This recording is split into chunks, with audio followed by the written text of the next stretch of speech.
Welcome back. This is Rich again, back with an exclusive YouTube video blog.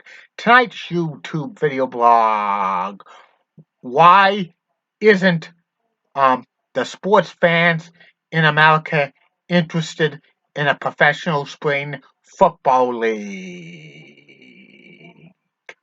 But first, these messages of importance. Don't forget to listen to Crystal's Time Machine every Friday and Saturday night from 9 to 11 p.m. on WCAP 980, where everybody gets it. If can't catch show live, listen to the podcast exclusively on archive.org. Goes back to October 2015.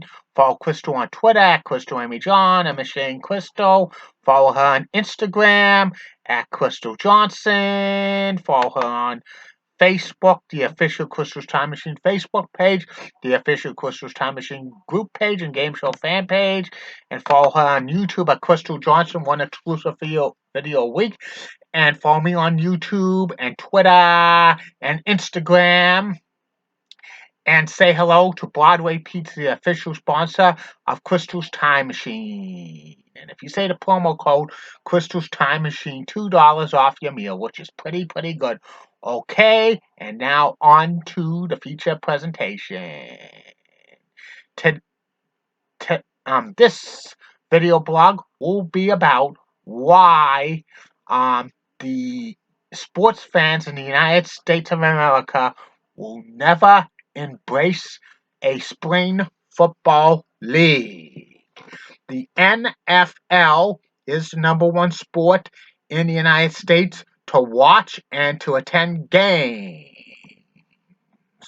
And many people wish they could have year-round football games being played, but that's a little impossible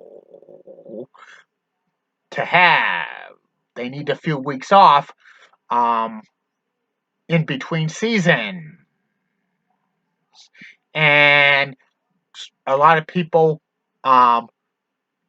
watch spring football leagues, but they're not interested in them that much because of it not being NFL quality play. Plus, many of these players are just not really good for the NFL. They're just aging veterans.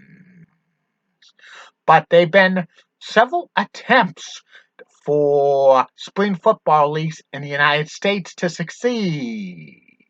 The most successful one was the USFL from 1983 through 1986. They had up to 18 teams at one point. They had good national television contracts with ABC and ESPN. The championship games were on prime time on ABC. Keith Jackson, Whoa, Nelly was the number one play-by-play for the USFL, and some great players who went into the Pro Football Hall of Fame played in the USFL, including Jim Kelly and Reggie White, and also Doug Williams and Steve Young. But the USFL really wanted to compete against the NFL as a fall football league.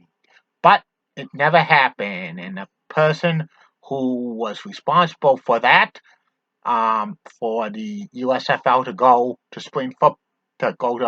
face the NFL, was future President Donald Trump, who owned the New Jersey Generals. In 1991 through 1992, they had the World League of American Football. They had some teams in Europe, and the rest of them were in North America. ABC and USA Network aired games, and this league was a little subpar at best. But it got real popular in Europe, and they made it became World League and eventually NFL Europe, which lasted for about 14 years. It was kind of a developmental league. Kurt Warner and Adam Vinatieri were some of the most notable players for NFL Europe. Also, the first incarnation of the XFL in 2001, owned by Vince McMahon, made its debut. 50 million people saw the first week, but the ratings just dropped and dropped.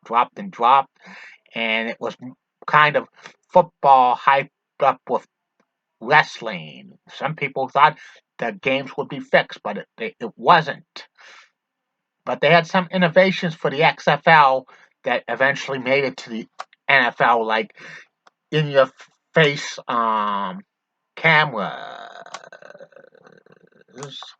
Also, 2019 AAF, the Alliance of American Football, that only lasted about half a season because the league had bad investors. CBS, SN, and NFL Network and TNT broadcast the games. They didn't declare a championship. XFL 2.0 in 2000, which the product was better, but it had decent attendance, but the pandemic hit it. And they had to close the season, and they had the USFL 2 and XFL 2 as spring football leagues, and they merged together because there were two of them, and the quality of play of both of them was not that good. And they're called the UFFL now, and they're playing a 10-week season with 8 teams, and they have ABC, ESPN, Fox, and FS1.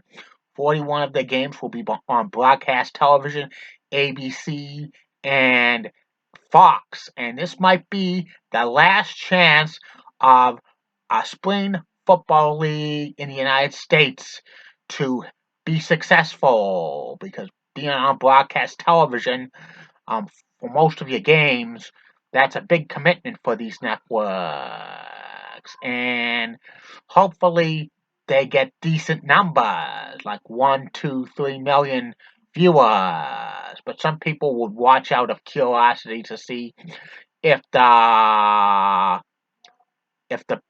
play is decent enough or subpar. The UFL is not going to beat the NFL, period, but they might be a decent alternative if they have decent attendance and good television ratings. And I think if they have decent television ratings, they might expand from 8 to 10 or 12 teams. But with spring football leagues in the United States of America, they don't last at all. I might give the UFFL maybe 5 years at the most, but we will wait and see. And if the UFL doesn't succeed, then I think there will not be any pro football spring league again, in my opinion, in the United States. So that's it. Thank you for all your support. I'll talk to you again soon.